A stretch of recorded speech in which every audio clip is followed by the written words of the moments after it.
అది ఫ్యాక్టరీ అంటే ఈ ప్లాంట్స్ డీకంపోజ్ అయినందువల్లనే కదా ఈ అమోనియా గ్యాస్ వచ్చేది. No other reason.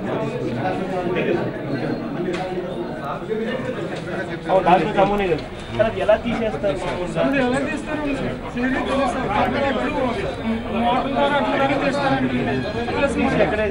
నిల్వ ఉంచరండి. ఈసారి ఎక్కడేస్తారు?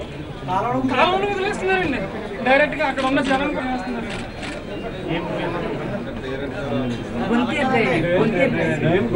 అందులోకి 5 ఒకళ్ళు కాబట్టి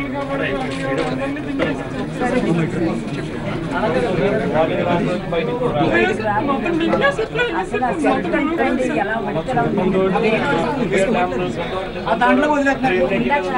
దాంట్లో ఇష్యూ అయిన అదే కంట్రీ నుంచి మళ్ళీ డ్రెస్ అవన్నీ 5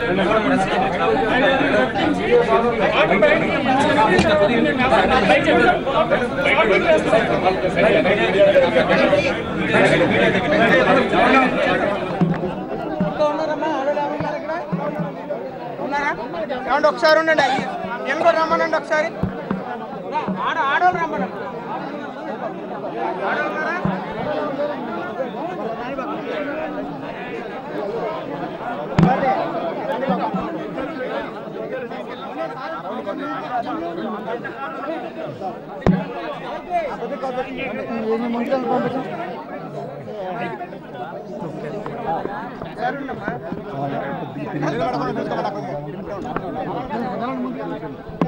చెప్పు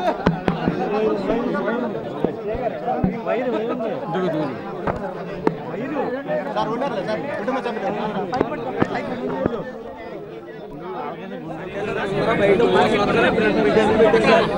సెప్టిక్ ట్యాంక్ అక్కడ ట్యాంక్ కరెక్ట్ ఓపెన్ చేసి ఒక మనిషిని దించాలనుకోండి. క్లీనింగ్ చేయడం సార్ అది అంత అందులో 3 సార్లు ఫిల్టర్ అయి బయటకు వెళ్ళారు సార్. అది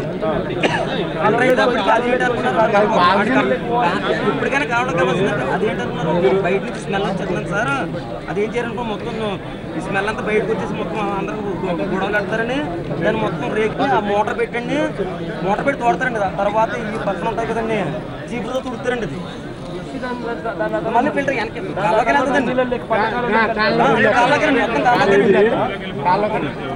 మొత్తం అంటే అంత కుదర అయితే డైరెక్ట్ కాల్లో వెళ్ళిపోయింది. అది ఏమైందంటే ఈ మధ్య సార్ ఆ తర్వాత జరిగిన తర్వాత ఎలక్ట్రిషన్ మొత్తం ఏం ఫోన్ చేసి చెప్పారో తెలియదు. రామానపురం ఎలక్ట్రిషన్ వస్తారు సార్, ఆన్లైన్ ఏం చేసి పంపించో తెలియదు. పైన రేకు ఉంటాయి కదా సార్ మొత్తం, అంటే అమోనియా అంత మొత్తం జామ్ అయిపోయిందని తెలిసిపోతుంది.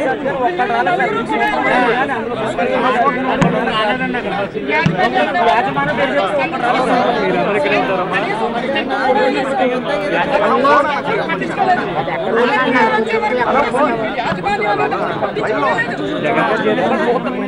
అసలు ఎక్కడ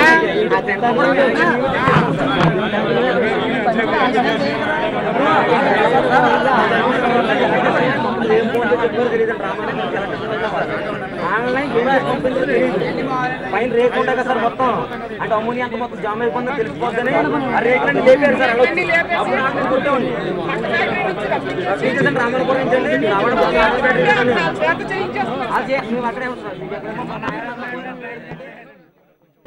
ఇక్కడ జరుగుతూ ఉన్నది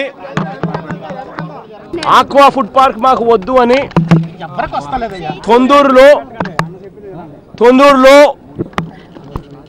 గత 2 సంవత్సరాలుగా సంవత్సరంన్నర కాలంగా ఎందుకు వద్దంటున్నారు గ్రామస్తులు, ఎందుకు ఈ ఫ్యాక్టరీ ఇక్కడ వద్దు, ఇటువంటి ఆక్వా ఫుడ్ పార్కులు కానీ ఇటువంటి ఏదైనా పెట్టాలనుకుంటే సముద్ర తీరంలోనే పెట్టండి అని చెప్పి ఎందుకు ఇక్కడ ఉన్న వాళ్ళు ఎందుకు అక్కడ గ్రామస్తులు ఎందుకు గొడవలు చేస్తున్నారు అని అంటే కారణం ఇవాళ మీ అందరికీ కూడా ఈ కారణం అర్థమైంది. ఇవాళ వీళ్ళంతా కూడా చిన్న చిన్న పిల్లలు. ఒక్కసారి ఈ పిల్లల్ని గమనించండి. అందరూ చనిపోయిన వాళ్ళందరూ కూడా 25 ఏళ్ళు 30 ఏళ్ళ పిల్లోళ్ళే. 20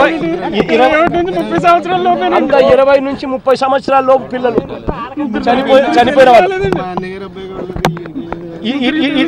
ఇటువంటి చిన్న చిన్న పిల్లలు ఉన్నారు. వీళ్ళు ఎందుకు జరిగింది అని అంటే ఇవాళ ఈ మొగల్తూరులో ఉన్న ఈ ఫుడ్ ప్రాసెసింగ్, ఈ ఆక్వా ఫుడ్ ప్రాసెసింగ్ యూనిట్ కేవలం 30 టన్నుల కెపాసిటీకే ఇది పరిస్థితి. ఇటువంటిది 350 టన్నుల ఫ్యాక్టరీ ఆక్వా ఫుడ్ పార్క్ తొందూరులో వస్తూ ఉంది. దీనికన్నా 10 కెపాసిటీ.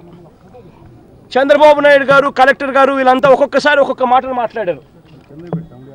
ఒక్కొక్కసారి ఏమో ఇదే చంద్రబాబు నాయుడు గారు మాట్లాడుతూ అక్కడి నుంచి పైప్ వేస్తాం సముద్రం దాకా అని కూడా ఒక్కొక్కసారి చెప్పారు. పైప్ వేసింది లేదు.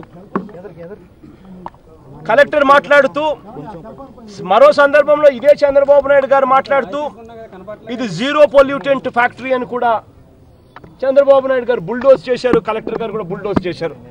నేను అడుగుతా ఉన్నా ఇదే చంద్రబాబు నాయుడు గారిని, ఇదే కలెక్టర్ గారిని, 30 టన్నుల ఫ్యాక్టరీకి పరిస్థితి ఏమిటి అని అంటే ఆ ప్రాన్స్ అంతా కూడా ఫుడ్ ప్రాసెసింగ్ చేసేటప్పుడు ఏం చేస్తారంటే తలలు తీసేస్తారు. ఫుడ్ ప్రాసెసింగ్లో ప్రాన్స్కి సంబంధించిన తల తీసేసి ఆ తలలంతా వేస్ట్ కింద పక్కన పడేస్తారు. ఆ పక్కన పడేసిన ఆ తలలు మామూలుగా వీళ్ళంతా కూడా ఏం చేస్తూ ఉన్నారు రెగ్యులర్గా అంటే పక్కనే ఉన్న పంట కాలువల్లోకి ఇదంతా కూడా వదిలిపెట్టే కార్యక్రమం జరుగుతూ ఉంది. పంట కాలువల్లోకి ఇదంతా పోయి పంట కాలువలు కూడా డ్రైనేజ్ మాదిరిగా తయారైపోయి తాగునీళ్ళ పంట కాలువలు ఇంతకుముందు తాగేదానికి కూడా ఉపయోగపడే పరిస్థితి నుంచి తాగడం కదా దేవుడు ఎరుగు వ్యవసాయానికి కూడా ఉపయోగపడని పరిస్థితిలోకి పంట కాలువలు పోతా ఉన్నాయి. ఇవాళ ఇక్కడ జరిగింది కూడా ఏమిటి, ఏదైతే ఈ తలలన్నీ కూడా ఏదైతే ఈ ప్రాన్స్కి సంబంధించిన తలలు ఏదైతే నరికారో ఇవన్నీ కూడా డ్రైన్లో ఇవన్నీ కూడా వాళ్ళకున్న సంపులో అన్నీ కూడా పడేసి పెట్టినది రెగ్యులర్గా మామూలుగా పంట కాలువల్లోకి వేస్తారు. పంట కాలువల్లోకి వేయడం తప్పని గొడవ జరుగుతూ ఉందని జీరో పొల్యూటెంట్ అని చెప్పి వీళ్ళు చెప్పుకొస్తున్నారని అని ఒత్తిడి రావడంతో దాన్ని ఒక 10 రోజుల పాటు పంట కాలువల్లోకి కలపడం 10 రోజుల పాటు ఆపి దాన్ని అక్కడే పెట్టారు. అది డీకంపోజ్ అయ్యి అమోనియా గ్యాస్ బయటకు వచ్చి ఏకంగా మనుషుల్నే బలి తీసుకునేంత దారుణంగా అమోనియా గ్యాస్ బయటకు వస్తూ ఉంది డీకంపోజ్ అయ్యి. ఇది మామూలుగా పంట కాలువల్లోకి పోతే కూడా దాని పరిస్థితి ఏమిటి? ఇంతే దారుణంగా ఉంటుంది. అటువంటిది తెలిసి ఒక పక్కేమో జీరో పొల్యూటెంట్ ఇది అని చెప్పి మోసం చేస్తారు, మరోవైపు ఏమో వీళ్ళల్లో మాటలకు తేడా వస్తూ మరోవైపున పైప్ లైన్ వేస్తామని అంటారు. రకరకాలుగా ఇవాళ చేస్తూ ఉన్నారు. అన్నిటికన్నా ఇంకా బాధాకరమైన విషయం ఏంటంటే 30 టన్నుల కెపాసిటీ ప్లాంట్కి ఇది పరిస్థితి. ఇక 350 టన్నుల కెపాసిటీ ఉన్న ప్లాంట్ అది వస్తూ ఉంది తుండూరులో. ఇంకా దాని పరిస్థితి ఏమిటి? ఇంకా బాధాకరమైన విషయం ఏంటంటే ఇక్కడ ఈ 30 టన్నులు ఆపరేట్ చేసేది ఒకే యాజమాన్యం, వాళ్ళే కదమ్మా, ఒకే ఆనందాన్ని వాళ్ళేనమ్మా. అదే యాజమాన్యం మళ్ళీ అక్కడ 350 టన్నుల కెపాసిటీ తుండూరులో కట్టేది కూడా మళ్ళీ వాళ్ళే.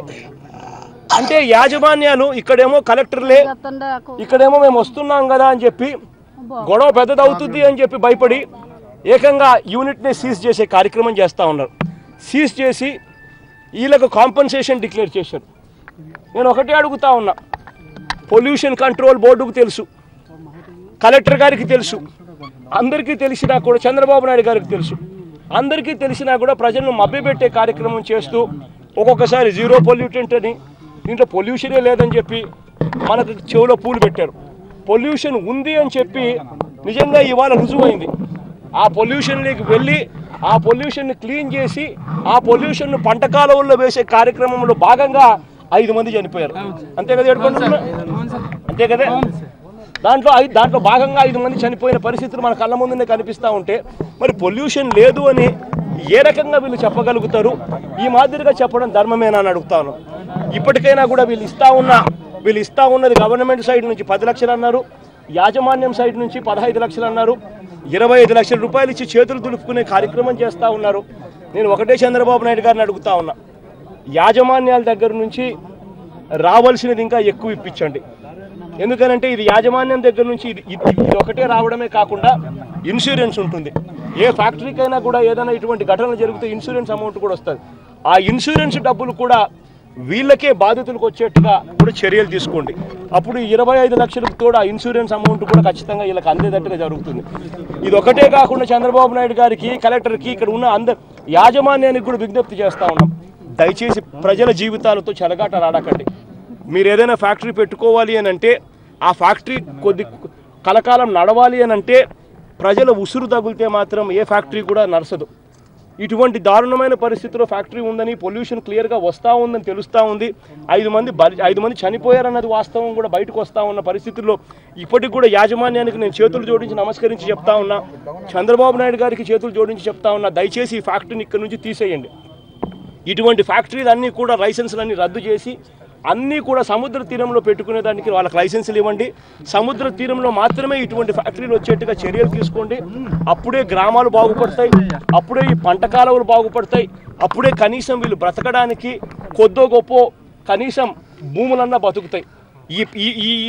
ఇవాళ పంట కాలువలన్నీ కూడా ఈ డీకంపోజ్డ్ వాటర్ అంతా కూడా పంట కాలువల్లోకి వెళ్ళి పంట కాలువల్లో తాగేదానికి నీళ్లున్న పరిస్థితి నుంచి తాగే నీళ్ళ కదా దేవుడు ఎరుగు అన్నీ కూడా డ్రైన్స్ అయిపోయినాయి. అన్నీ కూడా డ్రైన్స్ అయిపోయి వ్యవసాయానికి కూడా సరిపోయే నీళ్లు, వ్యవసాయానికి కూడా సరిగ్గా సరిపోని పరిస్థితిలోకి నీళ్లు తయారవుతూ ఉన్నాయి. దయచేసి ఇప్పటికైనా కూడా దీంట్లో నుంచి ఒక్కొక్క ప్రాణానికి నిజంగా వీళ్ళంతా కూడా అడుగుతా ఉన్నారు. వెంకటేష్ ఏడుకొండలు బావమరిది వీళ్ళంతా చిన్న పిల్లలు, వీళ్ళంతా కూడా అడిగేది ఒకటే, చిన్న పిల్లలు సార్, మా అందరికీ కూడా 15 లక్షల రూపాయలు మాకు వెలగట్టి 15 లక్షల రూపాయలు మాకు వెలగట్టి మీరు ప్రాజెక్టులు కట్టుకుంటా పోయే కార్యక్రమాలు చేస్తే మా జీవితాల విలువ 15 లక్షలతో ముడికడతా ఉన్నారా అని చెప్పి అడుగుతా ఉన్నారు. వాళ్ళు అడుగుతా ఉన్నది చాలా వ్యాలిడ్ పాయింట్. ఇప్పటికైనా దయచేసి చెప్తా ఉన్నా, యాజమాన్యం మా దగ్గర కూడా అసలు రాలేదు సార్, యాజమాన్యం టెంట్ కూడా వేయలేదు. యాజమాన్యాన్ని అరెస్ట్ చేయాలి, అక్కడ మాకు అరెస్ట్ చేస్తామో మీకు కాంపెన్సేషన్ ఇస్తామని చెప్పి బాడీల్ని లిఫ్ట్ చేశారు. ఇప్పుడు వాళ్ళు అడుగుతా ఉన్న ఏడుకొండలు అడుగుతా ఉన్నది వ్యాలిడ్ పాయింట్. ఏడుకొండలు అడుగుతా ఉన్న పాయింట్లో నుంచి తన బాధలో నుంచి వస్తున్న మాటల్లో నుంచి చెప్తా ఉన్నాడు. ఇంత పెద్ద ఘటన జరిగితే యాజమాన్యాన్ని ఎందుకు అరెస్ట్ చేయడం లేదు, ఎందుకు యాజమాన్యం చేత ఎందుకు యాజమాన్యం అరెస్ట్ చేయడం లేదు, ఎందుకు ఇటువంటి అన్ని కూడా పునరావృతం కాకుండా చర్యలు తీసుకుంటాము అని చెప్పి ఎందుకు చెప్పడం లేదు, ఇటువంటి అన్ని కూడా పిల్లకాలంలో కలిసే పరిస్థితి కాకుండా గ్రామాల మధ్యలో పెట్టే పరిస్థితి లేకుండా వీటినన్నింటినీ కూడా సముద్ర తీరంలోకి మారుస్తాము, సముద్ర తీరంలోకి మాత్రమే పోయేట్టుగా పర్మిషన్ ఇస్తాము, క్యాన్సిల్ చేస్తాము. వీటి అన్నిటిని ఎందుకు ప్రభుత్వం నోట్లో నుంచి చెప్పడంలా? ఇవన్నీ గట్టిగా మేము డిమాండ్ చేస్తూ ఉన్నాం. ప్రభుత్వం ఖచ్చితంగా ఈ పని చేయాల్సిందే. ఉన్నటివన్నీ కూడా క్యాన్సిల్ చేయాలి, అన్ని సముద్ర తీరంలోకి షిఫ్ట్ చేయాలి. ఇది ఒకటే కాకుండా ప్రభుత్వం వెంటనే తొండూరు నుంచి అన్ని ప్రాజెక్టులు కూడా అన్ని సముద్ర తీరంలోకి షిఫ్ట్ చేసే కార్యక్రమం చేయాలా. మా ఉక్రోశం అంతా తల్లిదండ్రులకి బిడ్డను లేకుండా చేసేసి ఈ ఫ్యాక్టరీ ఎందుకో తల్లిదండ్రులకి బిడ్డను లేకుండా చేసేసి కాంపన్సేషన్ ఇచ్చేస్తే సరిపోతా? ఈ బిడ్డను తిరిగి తెచ్చిస్తారా? పొద్దున ఇంట్లో చెప్పొద్దామని చెప్పి వెళ్ళిన వాళ్ళు అనవసరం అందులో చనిపోయిన వాళ్ళంతా లేబర్. పాపం అంతా చనిపోయిన వాళ్ళంతా లేబర్. నిజంగా అంతా చనిపోయిన వాళ్ళంతా లేబర్. ఈ లేబర్ జీవితాలతో ఇలా చెలగాటలు ఆడడం, నిజంగా తిండి కోసము పనులు చేసే తప్ప తిండి దొరకని పరిస్థితిలో ఉన్న ఈ లేబర్ జీవితాలతో చెలగాటలు ఆడడం సరైన పద్ధతేనా నేను అడుగుతా ఉన్నా. దయచేసి ఇప్పటికైనా కూడా మానవత్వం ప్రదర్శించండి. వీళ్ళకి ఇచ్చే కాంపన్సేషన్ ఈ 25 లక్షల రూపాయలు మీరు ఇస్తామని అన్నారు. ఈ 25 లక్షలు కాక ఇన్సూరెన్స్ డబ్బు కూడా వీళ్ళకే వచ్చేట్టుగా చర్యలు తీసుకోండి. ఇది ఒకటే కాకుండా వెంటనే యాజమాన్యాన్ని కూడా అరెస్ట్ చేసే కార్యక్రమం చేయండి. మాకు యాజమాన్యాన్ని అరెస్ట్ చేస్తాము, కాంపన్సేషన్ ఇస్తామని చెప్పి బాడీని లిఫ్ట్ చేశారు. మాకు ఆ హామీ మాత్రం నెరవేరాలి కంపల్సరీ. యాజమాన్యాన్ని అరెస్ట్ చేయాలి. ఇలాగ ఎంతమంది ప్రాణాలు తీస్తారు? అల్లరి ముద్దుగా పెంచుకుని బిడ్డలు చచ్చిపోతున్నారు ఇక్కడ. అక్కడ రాజకీయ నాయకులు ఎంటర్ అయిపోయి బయట రాకుండా ఏళ్ళ రాజకీయం నడిపిస్తారు సార్. మీరు వస్తున్నారని చెప్పి ట్యాంకులు క్లియర్ చేసి ముందు అర్జెంట్ ఇక్కడ తీసుకో, ఇక్కడి నుంచి కూడా తీసిపోతాం. ఇవాళ చనిపోయిన పరిస్థితి మీరంతా కూడా చూస్తున్నారు. ఆ ట్యాంకులు మనం వస్తున్నామని చెప్పి ట్యాంకులు క్లీన్ చేస్తా ఉన్నారు, క్లియర్ చేస్తా ఉన్నారు. క్లీన్ చేసి ఆ ట్యాంకుల్లో ఉన్నదంతా ఎక్కడికి పంపిస్తా ఉన్నారు. మళ్ళీ గొంతే డ్రైన్ లేకే మళ్ళీ పంట కాలువల్లోకి పంపిస్తూ ఉన్నారు. మన కళ్ళ ముందరనే ఇది జరుగుతూ ఉంటే మనం ఎవ్వడం కూడా దీన్ని పట్టించుకోకపోతే ఎలా? దయచేసి మీడియా కూడా మీ వంతు పాత్ర మీరు చేయండి. మనమంతా కూడా ఒక తాటి మీదకి వచ్చి మన వంతు పాత్ర మనం చేస్తేనే మన ప్రాంతాన్ని మనం కాపాడుకోగలుగుతాం. కాపాడుకునే కార్యక్రమం దయచేసి అందరం కలిసికట్టుగా చేద్దాం. Thank you.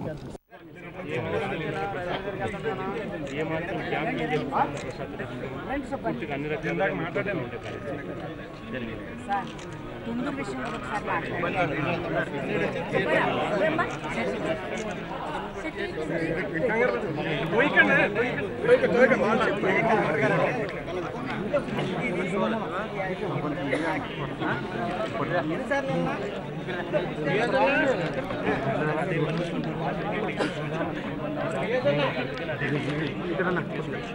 దీని పరిస్థితి ఎట్లుంది? ఎట్లు పెద్ద ఫ్యాక్టరీ అది, దాని పరిస్థితి ఎలా ఉంటుంది ఒకసారి ఆలోచన చేయండి. సముద్ర డిమాండ్ పెడతారని సార్ మన కార్యక్రమం చేస్తే ఆడలు కూడా ఏం చేస్తామంటే